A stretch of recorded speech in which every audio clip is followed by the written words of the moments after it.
Well, hello everybody out there in the Vera and smart home communities, and anybody else who's watching this from other places and curious about Multi-System Reactor. This seems like it's January 1st, 2021. Seems like the perfect day for an introductory video about what Multi-System Reactor is and a little bit of information about when it's coming.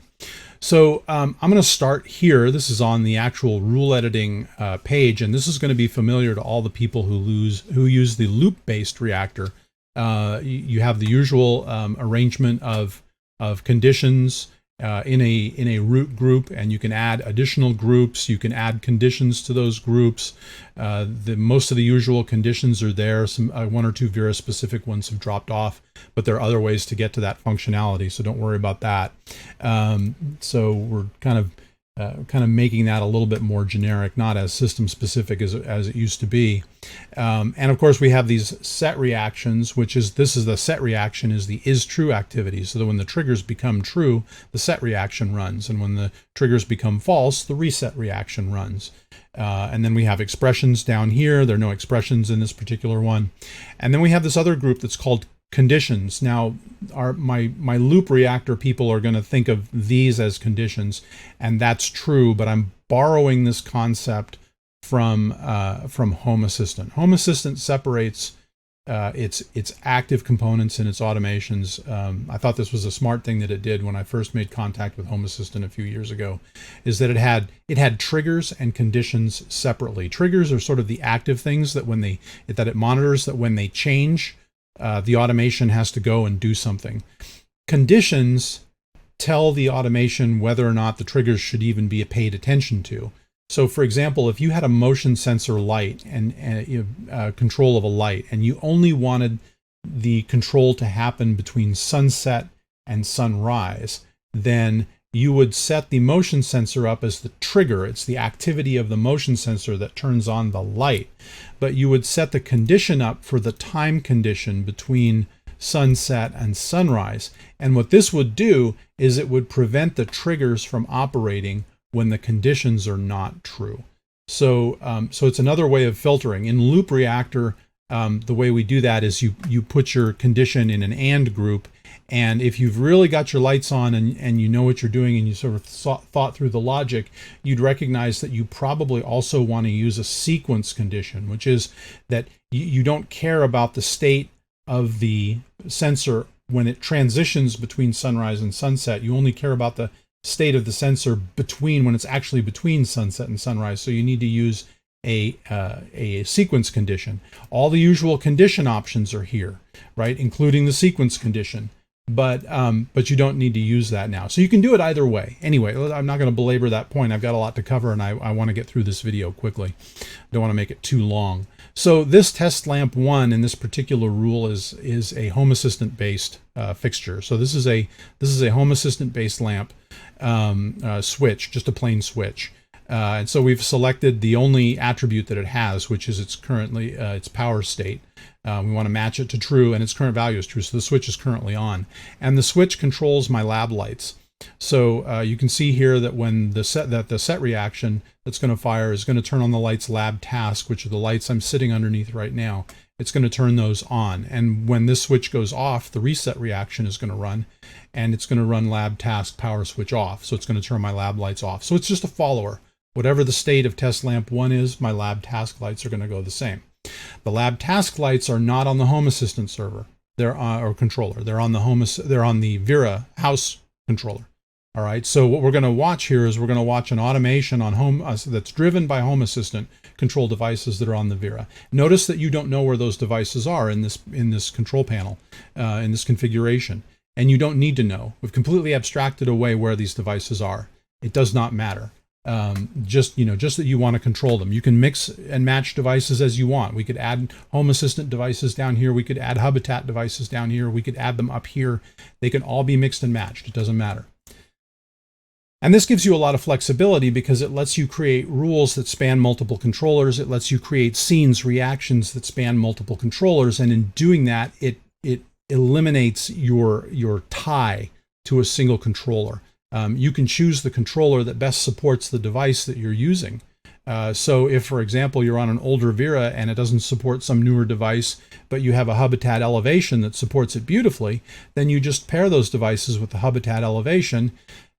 Tell Reactor that the Hubitat elevation is a device, is a controller it should be looking at, and it will pull those devices in. And once those devices once they've been published into the Reactor environment, you don't have to care where they are. You can just say on, this device, I want it to do this, and that device, I want it to do that, and so forth. So anyway, my Loop Reactor users will know that the rules live inside of Reactor sensors. And that's because in the Loop environment, all plugins drive a device. There's at least one device for a plugin. And that device can be the master that creates child devices if it needs them, which is one of the things that Reactor does. So Reactor's child devices, called Reactor sensors on Vera Loop, those contain the rules. There's no container for rules in this environment inherently, and it didn't seem like a great idea to create an entity here, a first-class device kind of thing to be a container for rules. So what I did is I just created a freeform rule set. So now you can have rule sets. You can create any number of rule sets, and your rules go into a rule set. And it's just an organizational tool. It has no effect on the performance of the rules at all. All right, moving on. We have global reactions, which are basically just like scenes, except they're scenes on steroids. They have all the attributes that a normal reactor activity or reaction has. It's just that these are global. They're not tied to a rule. So your rule reactions, your set reaction, for example, can run a global reaction. So if all you ever do is create a bunch of global reactions and then just have the rules run the global reactions, that's perfectly valid architecture for setting this up. But sometimes you need to mix and match. Sometimes you need to share. And so this provides that sharing of those activities. And you can run these just as you would scenes, just by clicking on them. No problem. Expressions also, you can have global expressions. So in Loop Reactor, if you need an expression to be visible to another reactor sensor, you have to export that expression. In this version, in Multi-System Reactor, there is no export. A rule expression is a local variable, basically, for that rule, and it is not visible outside the scope of the rule at all, period. But you can create global expressions, and a global expression is visible to all the rules in the system. So that's your alternative to exporting. So anything that you export in Loop Reactor would become a global expression in Multi-System Reactor. Okay, this is the scope, and this is just a little toy I'm playing with. I happen to like using logic analyzers when I'm doing digital designs. I very often will use a logic analyzer. And Reactor really is sort of a digital design tool. It's a Boolean logic design tool. And so I thought having a visualization of the logic running would be useful. So you can add devices and rules to this screen, and it will show you traces of how the devices and rules are changing. And if I just twiddle these devices in the background, you can see how they change. Now you can also put analog. I'm showing you binary states here, but you can also put analog on here. It will graph analog data just fine. But this is not meant to be a graphing tool, a data collection, data archiving and graphing tool like your Datayours and all the Grafana based stuff that people do. I'm going to integrate with that. Everybody does that. That's been done. Those tools work great. And I don't need to reinvent the wheel for that. This is just a simple, like a 60-second view of the last things that are happening to give you a quick and easy view of how the logic is working in the system. All right, this is the entities list, and entities are my abstraction of things like devices, but they also include, groups and just any other thing. They are basically a container for data in the system. And so, for example, I have these. Here's a switch right here. Here's my bar sync switch, for example, the dimmer that's over my sink. It has capabilities: power switch, toggle, and dimming. So capabilities are things that an entity can do And attributes are things that an entity knows. So capabilities define both. A capability defines actions. So you see the power switch capability here has actions power switch off and power switch on. The toggle capability gives us a single toggle action, toggle.toggle, which basically makes you able to toggle a power switch activity. And then dimming gives you down, set, and up. It lets you control the dimming level of a dimmable object. And so, and in addition to the actions, each capability can have attributes. So you see dimming brings us a level attribute, which is currently at 0 for this device, and the power switch state is off. Now we can turn the light on by clicking it and just performing the action right here on this screen, and you can see the dimming level went to 1 and the power switch state went to true. And you also notice that green highlight. So on this display, anytime a device changes state, you get that big green highlight. In addition, if you have the detail card open here, as we do, you will also notice that the changed attributes go highlighting green and will slowly fade back to black as well. So that's this. But these entities are they're primarily your devices, but also your groups like rooms and things like that. And they have a source controller. Now in the multi-system reactor world, a controller is it's a subclass of a controller class that retrieves data from a specific system and publishes entities into the reactor backend. And so this controller with ID house is an instance of Vera controller. It implements a loop interface that goes and queries the devices and other system attributes from your Vera controller and publishes them as entities inside of Multi-System Reactor. And you can have multiple instances of those. So here I have the one called house, which is a connection to my house Vera. And here I have one called Vera 20, which is a connection to my development Vera Plus. So that's another one. You can have other ones, like there is a camera controller, and the camera controller basically wrangles all of your cameras. I don't use the Vera camera support. I don't depend on a level of support that's 2 or 3 hops away from the back end here. There's a dedicated camera controller where you give it the IP address of the camera, type of the camera, all that, how to fetch images and whatnot. And that publishes the camera entities right away here. It doesn't publish the view here on this screen. I don't know if I'll ever do that. There's a different way to do that, and I'll show you that. But you can at least see the meat and potatoes of the entity here. So there's a camera controller. And if we go down here to, I have a test. If we go down to that test light that was in the rule that I showed you at the beginning of the video, here's test lamp 1. You can see that's on the controller called HAS21. So it's on my HomeAssistant circuit, if you will, my HomeAssistant controller. And then down here, there's a controller called Weather.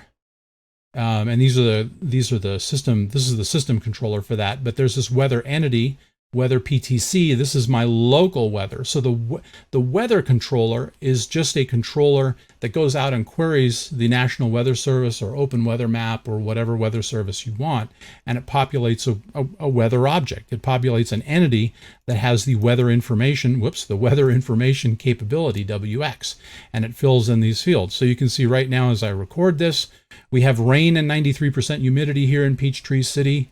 And the current temperature is 66 degrees Fahrenheit with some light winds to the east-southeast, right? And this will update from time to time. So we can, because it's an entity, we can use all this information directly in the rules, the reactor rules, without having to have virtual devices to publish that information through. We are, in a sense, creating a virtual device just by virtue of what this is. But it has more information. Virtual devices typically will, on the loop side, they typically only give you one piece of information, right? You have a virtual device for temperature, you have a virtual device for humidity, you have a virtual device for light level. These devices can have single, that's certainly possible, but they can also incorporate multiple values and bring multiple values together. And that's also a function of capabilities. So capabilities group function. They group actions and knowledge, attributes together. So now, there'll be more on this if that's not entirely clear to you. But the important thing too is that once these systems are published into the multi-system reactor backend, you don't have to care where they come from. Nothing else about this interface cares about where any of these devices is. Okay, so what I want to do now is show you that rule running across multiple controllers. So let me just downsize this, and I'm going to bring up this here. This is my dashboard. Some of you who have been on the Vera community forums have seen screenshots of the dashboard. I've published them before. I wrote this back in 2017 when I was trying to transition off of a Vera 3 to HomeAssistant, and then made the decision I wasn't going to do that, so I bought a Vera Plus, and so I straddled these three systems for a period of time, and my family was going nuts. So I wrote this dashboard to sort of give them just a device view without having to care about where a device actually lived. So this notion of not having to care about where a device lives, on what controller a device lives, actually came from this old dashboard that I created. And I basically classed it up, extended it, made it work faster and better for Multi-System Reactor. It became the foundation of Multi-System Reactor. And then with all the improvements that were made to that, I then decided, well, why don't I just port that back into the dashboard and gut the underside of the dashboard and fix it? And so I did that, and then also improved the visuals of the dashboard a bit. And so now I'm going to include the dashboard with Multi-System Reactor. So you're going to have access to this dashboard in addition to Multi-System Reactor as part of the releases.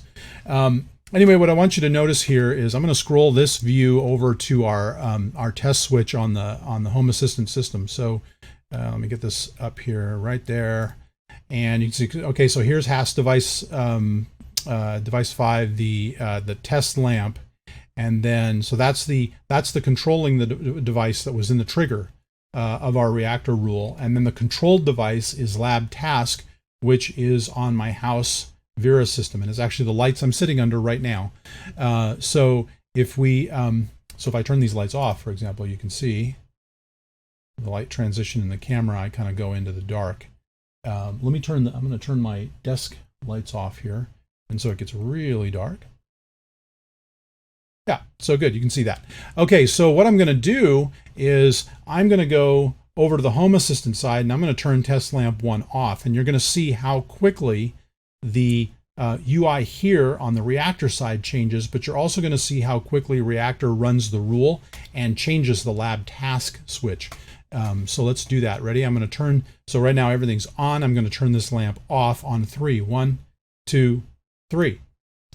There it is. And that's how quickly that reacts. And now, so that was a HomeAssistant device controlling a Vera device. Now, if I go and turn the HomeAssistant device back on, bang, bang, and that's how quickly that works. So I'm really, really happy with the performance of this. Super, super happy.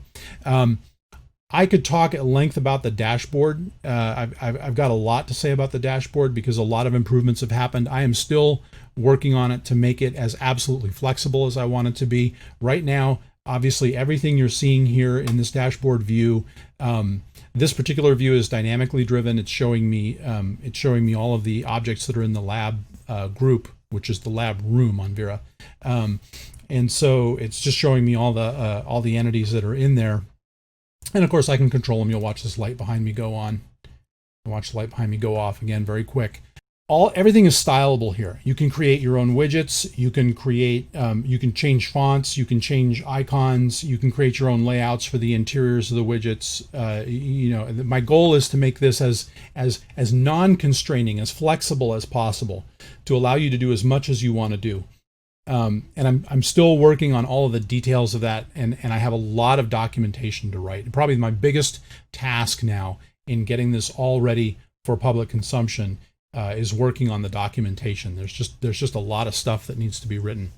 So anyway, I'm hoping to get a first release, an early preview release out towards the end of January, between the end of January and the middle of February. Like I said, I need to write a lot of documentation. I've got a lot to figure out in terms of how I'm going to package this, what systems I'm going to deliver it on, how I'm going to collect feedback from my early adopters and testers, people that use it, things like that. I have to set up a whole infrastructure around it because it's not part of the Vera ecosystem anymore, and it's not part of the openLuup Alt UI, Alt App Store ecosystem. It's it's now all its own thing. So I got a lot to do. But anyway, I'm thrilled with the way it's working out so far. This video has already run a good bit longer. It's like twice the length that I wanted it to be, and I hope you don't mind that I ran so long. Finally, in closing, I'm going to say Happy New Year once again to everybody, and I hope you have an incredible and fantastic, happy, and above all, healthy 2021. Thanks for all the support to those people in the Vera community and the smart home community that are watching this, that have supported me over the years. Thank you sincerely for all of your support. It makes this possible. It makes it possible for me to have the time, the experience, everything I need to make a tool like this. I hope this tool is as useful and as good as your expectations of it demand it be. I will do my level best to make it great. So thank you again for all of your support. Again, Happy New Year, and I'll see you guys shortly with another video when more stuff is ready to show. Thanks.